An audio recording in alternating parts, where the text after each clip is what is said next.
प्रश्न तुम्ही गडकरी साहेबांना विचारायला पाहिजे, कारण का ते सत्तेमध्ये आहे आणि महाराष्ट्र सरकारमध्येही त्यांचा पक्ष आहे आणि केंद्र सरकारमध्येही त्यांचाच विचाराचा पक्ष आहे.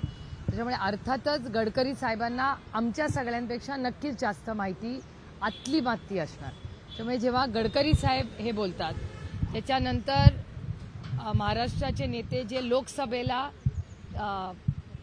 त्या महायुतीबरोबर होते, राज ठाकरे, तेही तेच बोललेले आहेत आणि सातत्याने अनेक चॅनल आणि वर्तमानपत्रात जे तज्ज्ञ आहेत, इकॉनॉमिस्ट आहेत, त्यांच्या सगळ्या म्हणजे 3 झालेत, माननीय गडकरी साहेब, त्याच्यानंतर राज ठाकरेंचं वक्तव्य आणि इकॉनॉमिस्ट, असे 3 म्हणजे 2 सरकारच्या जवळचे आणि 1 न्यूट्रल, अशा सगळ्या तज्ज्ञ आणि नेत्यांच्याकडून वारंवार महाराष्ट्राची जी परिस्थिती आहे, महाराष्ट्राची इकॉनॉमी जी आहे ती अडचणीत आहे असं सातत्याने सरकारमध्ये असलेले लोक म्हणतात. जर सरकारमधले लोक म्हणत असतील की महाराष्ट्राची अर्थकारण आणि ही परिस्थिती अडचणीत आहे, तर ही अतिशय चिंतेची बाब आहे.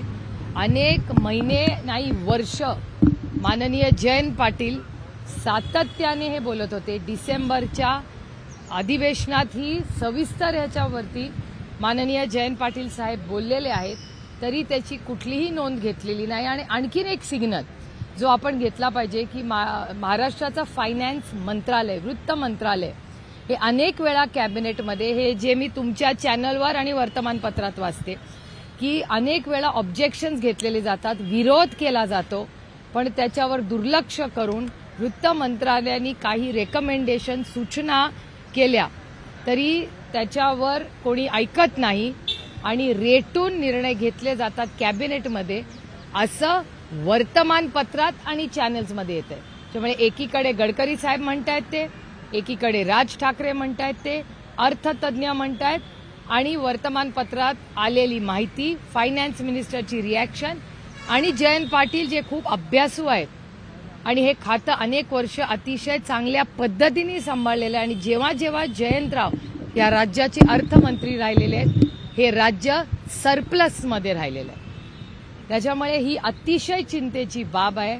महाराष्ट्र हा देशातला सगळ्यात चांगलं इकॉनॉमी असणारं राज्य म्हणून त्याची ओळख गेले 5 दशकांची आहे.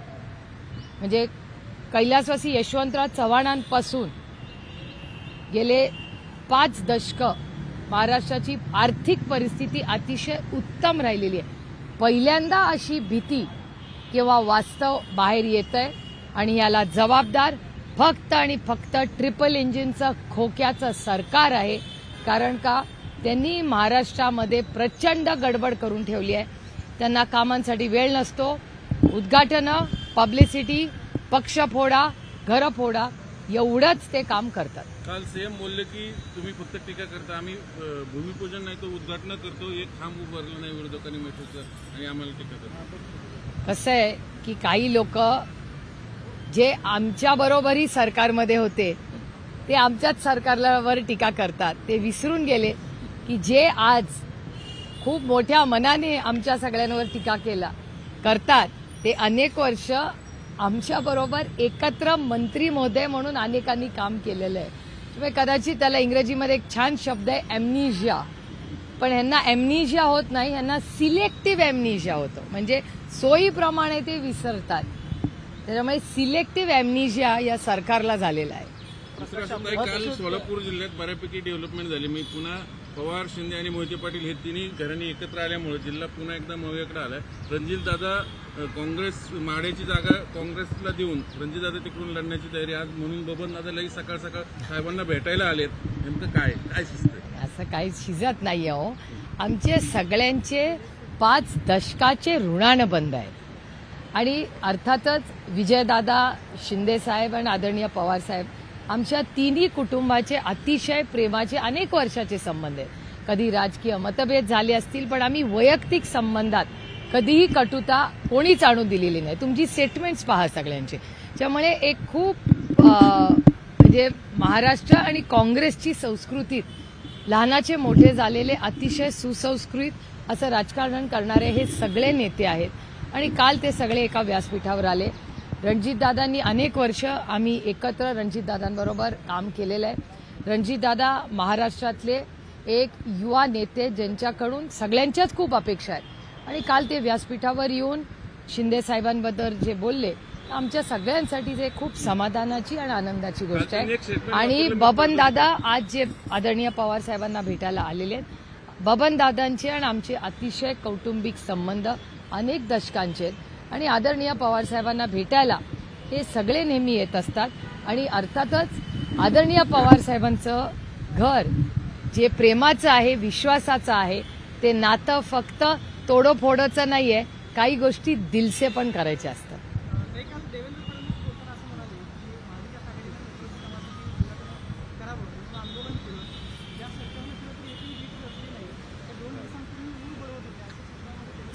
ठीक आहे. देवेंद्रजींना आता भ्रष्टाचार वगैरे असं आमच्यावर बोलायला काहीच राहिलं नाही ना. काय बोलणार? इतना तो हक बनता है देवेंद्रजी का. काहीतरी टीका करणार. ते विसरलेत की 2.5 वर्ष आमचंही सरकार होऊन गेलेलं आहे. पण ठीक आहे, मी तुम्हाला सांगितलं मगाशी तसं की या सरकारला सिलेक्टिव्ह एमनिशिया होतो वारंवार. त्याच्यामुळे ठीक आहे. ताई, वित्त विभागाचा विरोध असतानाही गिरीश महाजन आणि इंद्रनील नाईक यांच्या सूतगिरणीला काही कोट्यवधी शासनाने मंजूर केलेत. मला काय आश्चर्य वाटत नाही. नाही, शासन जे त्यांच्या बरोबर जातं, इन्कम टॅक्स, सीबीआय, ईडी किंवा आता जनमत त्यांच्या बरोबर नाहीये. म्हणजे इन्कम टॅक्स, सीबीआय आणि ईडी वाले त्यांना तोडायचं फोडायचं, नाहीतर त्यांना सरकारचा टॅक्स पेअरचा पैसा द्यायचा. हे जे मेहरबान शब्द तुम्ही वापरला, माझा नाहीये, हा मीडियाचा शब्द आहे की का मेहरबान आहेत. तर मेहरबान आहेत कारण का जनमत त्यांच्या बाजूनी नाही, लोक त्यांच्या बाजूनी नाहीत, म्हणून आता ते नेत्यांवर मेहरबान. हा तुमचा शब्द आहे, माझा नाही.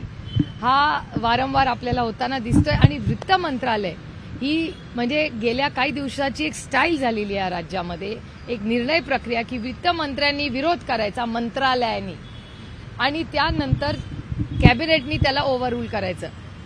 मुंबईमधली भूखंड असेल, पुण्यामधला भूखंड असेल, त्यानंतर नागपूरमधला भूखंड असेल, सूतगिरण्या असतील, हे सिलेक्टिव्हली साखर कारखान्यांना पण सिलेक्टिव्हली पैसे देतात. म्हणजे जर तुम्ही त्यांच्याबरोबर गेला, त्यांना मतदान केलं तर तुमको 100 खून माफ आहे. आणि तुम्ही विरोधी पक्षात असाल, विरोध म्हणजे काय, वैचारिक विरोध आहे, काही वैयक्तिक विरोध नाही. आणि वैयक्तिक विरोध नाही केला आणि वैचारिक विरोध केला, तुम्ही चांगले असला तरी तुम्हाला काही मिळणार नाही. तुमच्या बाजूनी जनमत असेल तरी तुम्हाला मिळणार. आता माझं आणि अमोलदादाचंच बघा ना. अमोलदादा आणि मी लोकप्रतिनिधी आहोत, लोकांनी निवडून आम्हाला पाठवलंय, तरी आम्हाला डीपीटीसीतून नाही पैसे मिळत. संग्राम थोपटेंचाही साखर कारखाना आहे, त्यांना नाही पैसे दिले. अशोक पवारांना कारखान्याला नाही पैसे दिले. ज्यांना दिले आम्हाला आनंदच आहे, त्यांना जरूर मदत करावी. पण मग सगळ्यांना वन साईज फिट्स ऑल. मग जो नियम कायदा तुम्ही बनवता, जर हा देश संविधानाने चालतो तर मग सगळे नियम कायदे सगळ्यांसाठी समान असले पाहिजेत. निमंत्रित आहे म्हणे तुम्ही, हक्क नाही तुमचं. काय दादा म्हणतात खासदार आमदारावर हक्क नाही, फक्त निमंत्रित आहे म्हणे मी. आता ठीक आहे, मग बाकी मग माझं तेच म्हणणं आहे ना, हा देश संविधानाने चालला पाहिजे. जर श्रीरंग भरणेंना मिळतंय आम्हाला आनंद आहे, पण जर श्रीरंग भरणेंना मिळत असेल आणि ते आमच्यासारखेच लोकशाही पद्धतीने निवडून दिलेत, श्रीरंग भरणेंना मिळतंय, खूप छान आहे, आनंद आहे. पण मग शिरूर आणि बारामतीवर अन्याय का? शिरूर आणि बारामतीच्या मायबाप जनतेने काय चुकलं बाबा? दादाच बारामतीवर अन्याय करतो. आता data speaks louder than words. मी काय आरोप करत नाही, मी फॅक्ट्स तुमच्या समोर ठेवते की श्रीरंग भारडेंना जे दिलं जातं आम्हाला आनंद आहे, पण बारामती आणि शिरूरवर का हे सरकार नाराज आहे याचं उत्तर माझ्याकडे नाही. बारामती लोकांनी पाडलं म्हणून.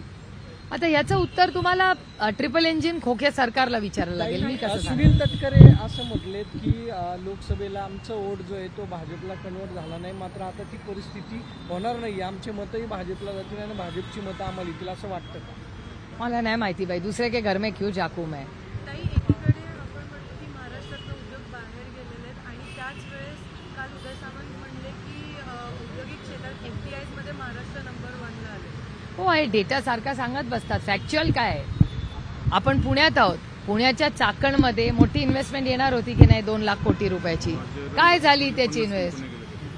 हिंजवडीमध्ये पण इन्फ्रास्ट्रक्चरसाठी आम्ही किती पाठपुरावा, मी स्वतः आठवड्याला हिंजवडीचा ट्रॅफिक सुधारावा याच्यासाठी सातत्याने पाठपुरावा करते का. आणि फक्त हिंजवडी नाही, संपूर्ण पुणे शहरामध्ये इन्फ्रास्ट्रक्चरचे प्रोजेक्ट्स ते सातत्याने करतात असं म्हणतात, पण बेसिक इन्फ्रास्ट्रक्चर मागच्याच आठवड्यात महाराष्ट्र पुण्यामधल्या अनेक प्रोफेशनल लोकांनी एक मोठं आर्टिकल लिहिलं वर्तमानपत्रात की पुण्यामध्ये ट्रॅफिक असेल, पाणी असेल, तुंबणं असेल, पाणी, कचरा, इन्फ्रास्ट्रक्चर हे पूर्णपणे कोलॅप्स झाले. मी एकटी म्हणत नाहीये, पुणे शहरातले अनेक नागरिक जे प्रोफेशनल्स आहेत, काम करतायत, कुठल्याही राजकीय पक्षाबद्दल त्यांचं काही मत नाही असे लोक म्हणतात, कारण का ते रोज पुण्याच्या रस्त्यावर असतात, कामाला जातात, किती तासन तास लोक अडकून पडलेले असतात पुण्यामध्ये. हे दुर्दैव आहे. ताई, निवडणुकाच्या पार्श्वभूमीवरती धर्मवीर चित्रपट जो आहे तो आला आणि त्याच्यावर आता वाद सुरू झालाय. धर्मवीर आनंदी साहेबांच्या मृत्यूची कारणं जी आहेत ती समोर येत आहेत. मग निवडणुकीच्या वेळेसच हे काय येतं?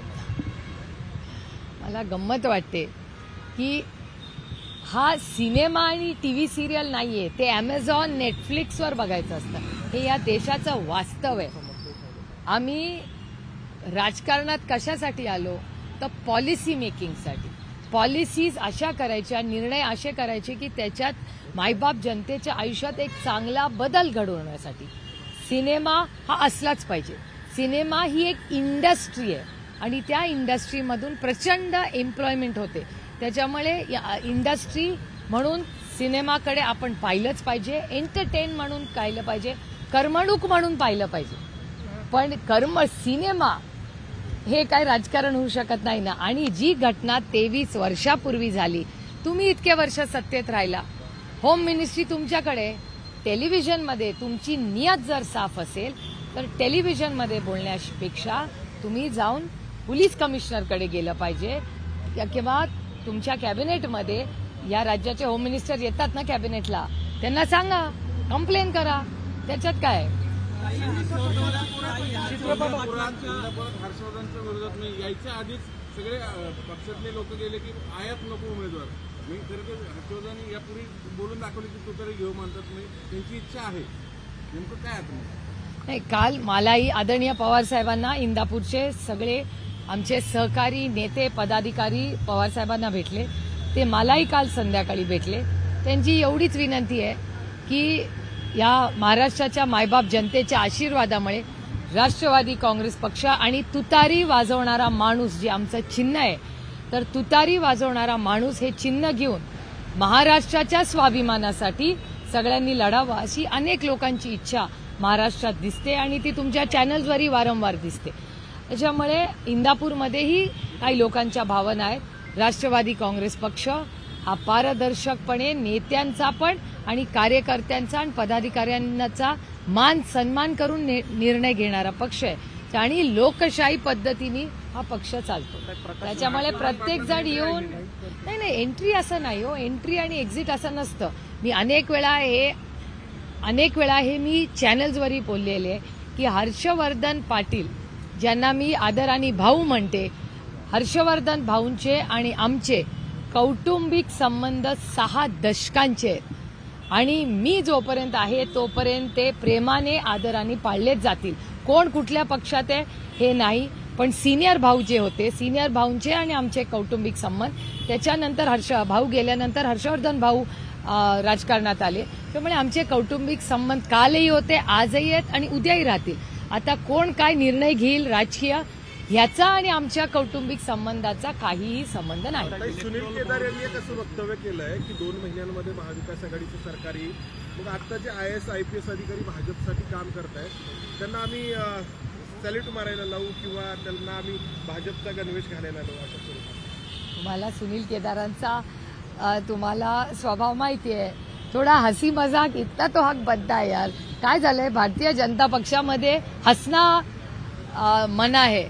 त्याच्यामुळे थोडं पण कोणी हलकं फुलकं काय बोललं की तुम्ही लोक फार ते सिरियसली आणि मनाला लावून घेतात.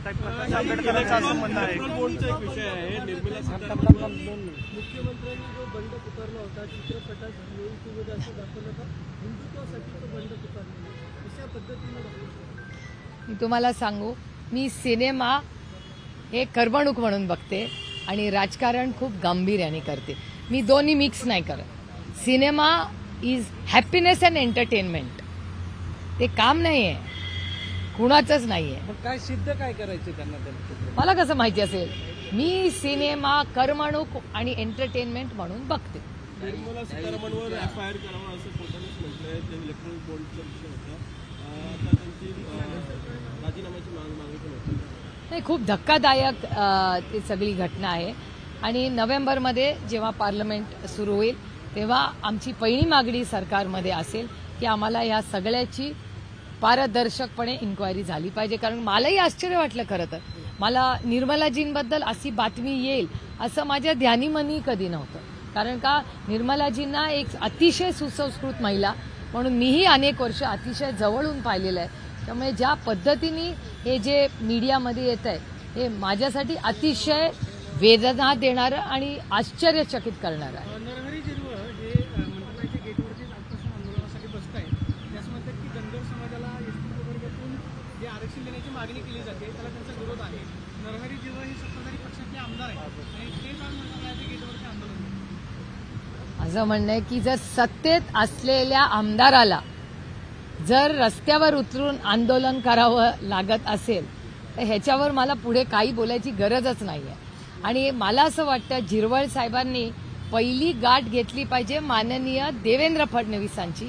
कारण का 10 वर्षापूर्वी आमचं बारामतीतलं घर आहे, त्या घराच्या बाहेर येऊन 10 वर्षापूर्वी देवेंद्र फडणवीसांनी भाषण केलं होतं की पहिल्या कॅबिनेटमध्ये धनगर समाजाला आरक्षण देऊ.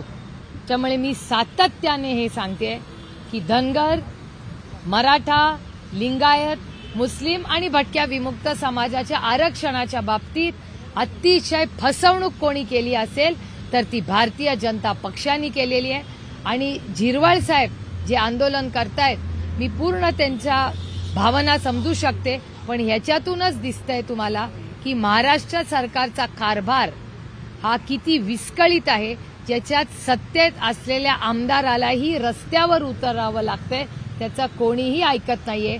एक आदिवासी महाराष्ट्राचा सुपुत्र ज्याला हक्कासाठी लढावं लागतंय, हे सरकार इतकं निर्दयी आहे, निष्क्रिय आहे आणि असंवेदनशील आहे की त्यांना रस्त्यावर उतरावं लागतंय. झिरवळांच्या पाठीशी आहे का? माझं म्हणणं आहे की कुठलंही आरक्षण असेल, मराठा, धनगर, लिंगायत, मुस्लिम आणि भटक्या विमुक्तांची मागणी आहे.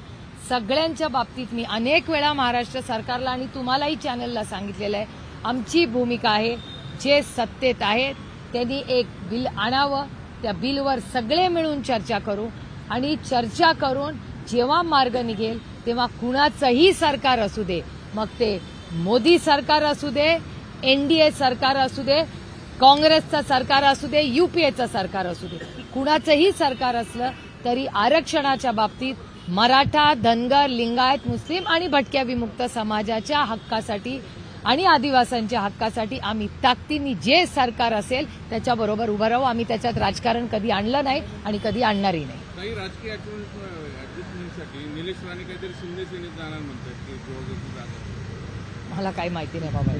ताई, राज्य मंत्रिमंडळात चाललंय काय? कारण आपण पाहिलं होतं की बावनकुळेंच्या संस्थेला एक भूखंड देण्यात आला होता. त्याला वित्त विभागाने विरोध केला असं सांगितलं गेलं, पण भूखंड दिला गेला. आता गिरीश महाजनांशी संबंधित सूतगिरणीला पण तसंच रोजचाच झालंय. वित्तमंत्री म्हणजे मंत्रालय जे बॅकबोन असतं, बजेट शिवाय कुणाचं घर चालतं का इथे? बजेट हे सोल आहे, म्हणजे बॅकबोन आहे कुठल्यातरी सरकारचं. आणि सातत्याने वित्त मंत्रालयाच्या विरोधात त्यांच्या प्रत्येक ऑब्जेक्शनला केराची टोपली दाखवली जाते. हे दुर्दैव आहे की वित्त मंत्रालय जे एवढं मोठं आणि महत्वाचं मंत्रालय आहे त्याचा एकही ऑब्जेक्शनला गांभीर्याने घेतलं जात नाही. आणि काल जे गडकरी साहेब म्हणाले, त्यांचे मित्रपक्ष राज ठाकरे म्हणाले आणि जे इकॉनॉमिस्ट आहेत, अर्थतज्ञ आहेत, ते वारंवार महाराष्ट्राच्या आर्थिक स्थितीबद्दल बोलत राहतात. त्यामुळे अतिशय जेव्हा आता गडकरी साहेबच बोललेत त्याच्यामुळे मला असं वाटतं त्याच्यावर शिक्कामोर्तब झालेला आहे. अतिशय गंभीर महाराष्ट्राची परिस्थिती आहे. सध्याच्या महाराष्ट्रामध्ये पवार साहेबांच्या पक्षाला प्रचंड मागणी आहे, लोकांचा ओढा आहे पण साहेबांनी खरं तर आजवर आर पाटलांसारख्या अनेकांना संधी दिली गोरगरीब घरातनं आलेल्या तरुणांना. पण मग पुन्हा नेते जे बंडखोर नेते तिकडे गेले त्यांच्या मुलांना आपण का घेतोय? घराणेशाहीचा आरोप का आपण खतपाणी घालतोय? नाही, एक तर मी स्वतःच घराणेशाही आहे. भारतीय जनता पक्ष सातत्याने परिवारवाद हा आरोप माझ्यावर होतो. मी परिवारवाद आहे, त्याच्यात काही वादच नाही आणि त्याच्यात मला कुठलाही कमीपणा वाटत नाही, पहिला मुद्दा. आणि आता भारतीय जनता पक्ष कुठल्या तोंडाने मला परिवारवाद म्हणतात? कारण का ज्यांच्यावर आमच्या सगळ्यांवर आरोप जे ते परिवाराचे केले, अर्धा परिवारवाद सगळा बीजेपीकडेच आहे. त्याच्यामुळे जशी मी परिवारवाद आहे तसं अजित पवारही परिवारवादच आहे. त्याच्यामुळे आता भारतीय जनता पक्षाकडे जसं भ्रष्टाचाराबद्दल आमच्याबद्दल बोलू शकत नाहीत, तसं परिवारवादाबद्दलही बोलू शकत नाही. आणि हे खरं तर मी पुन्हा एकदा म्हणते की विनम्रपणे मी मायबाप जनतेच्या समोर महाराष्ट्राच्या नतमस्तक होते की 1 वर्षापूर्वी आमच्याकडे पक्ष चिन्ह काही नव्हतं, फकीर ते आम. पण पांडुरंगाची इच्छा की रामकृष्ण हरी आणि वाजवा तुतारी वाजवणारा माणूस हे चिन्ह आम्हाला मिळालं आणि महाराष्ट्राची मायबाप जनता ही आमच्याबरोबर महाराष्ट्राच्या स्वाभिमानासाठी उभी राहिली. आणि आता अनेक लोक आदरणीय पवारसाहेबांना भेटायला येतात. आता निर्णय काय होईल हा पक्षामधले सगळे ज्येष्ठ नेते आदरणीय पवारसाहेब, देशमुख साहेब, राजेश भैया, जितेंद्र आव्हाड, माननीय जयंत पाटील साहेब हे सगळे आम्ही मिळून करू. पण आज जे तिकीट मागायला आणि आदरणीय पवारसाहेबांची भेट घेत आहेत, अतिथी देवो भव, प्रत्येकाचं आमच्याकडे हे स्वागतच होईल. कारण अहो ही महाराष्ट्राची संस्कृती आहे, सुसंस्कृतपणा. विरोधक असला म्हणून काय झालं? एक तर तो दिलदार असला पाहिजे आणि विरोधक असला म्हणून तो काय आपला शत्रू होत नाही. प्रकाश आंबेडकरांचं असं म्हणणं आहे की 8 ऑक्टोबर ते 12 ऑक्टोबरच्या मोठा भूकंप होईल. कितपत तथ्य आहे? कसला भूकंप? राजकीय भूकंप. मला कसं माहिती असेल? महाराष्ट्रात तशी परिस्थिती आहे का? मला कसं माहिती असणार? मला महाराष्ट्रात वाढणारी महागाई, तेलाचा भाव वाढलाय, घरी जाऊन बायकोला विचारा. आता ऐन सणाच्या वेळी घरच्या तेलाचा भाव वाढलाय. त्यानंतर आनंदाचा शिदा, आता पॅक, परत फोटोवरनं वाद होतील, काय काय होईल गॉड अलोन, भगवान जाणे. तर तेलाचा भाव वाढलाय, महागाई वाढली आहे, बेरोजगारी वाढली आहे, भ्रष्टाचार वाढलाय. या सगळ्या कामांमध्ये इतके भूकंप रोज होत आहेत. अजून एक भूकंप, पण तो राजकीय आहे. फक्त त्या भूकंपामुळे महागाई, बेरोजगारी आणि भ्रष्टाचार वाढू नये या राज्यात, एवढीच माझी इच्छा बाबा.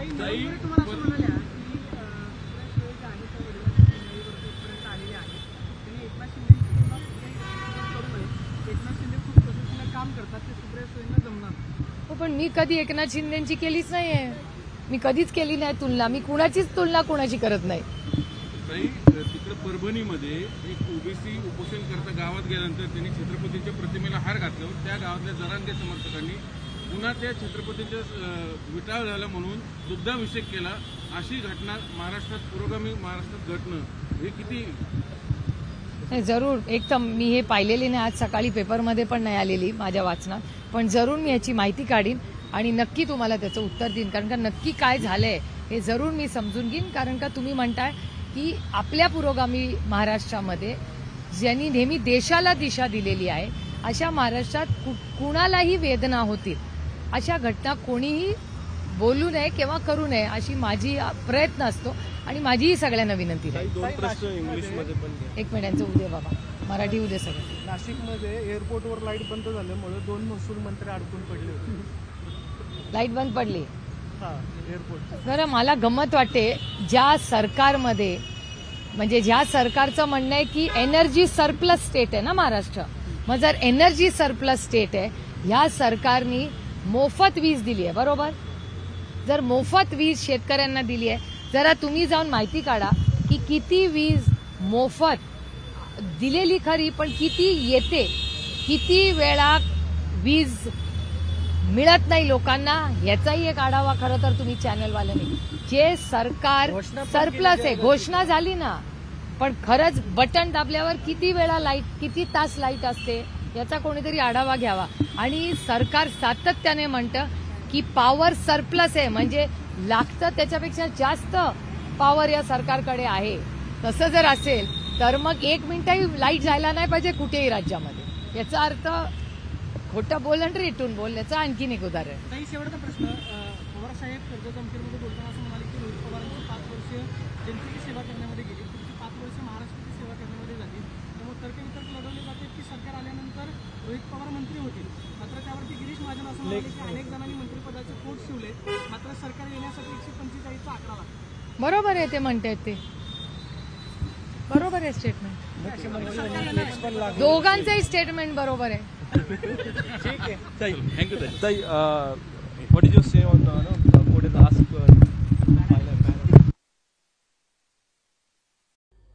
आमची व्हिडिओ बातमी आवडल्यास लाईक, शेअर आणि समांतर चॅनलला सबस्क्राईब करायला विसरू नका.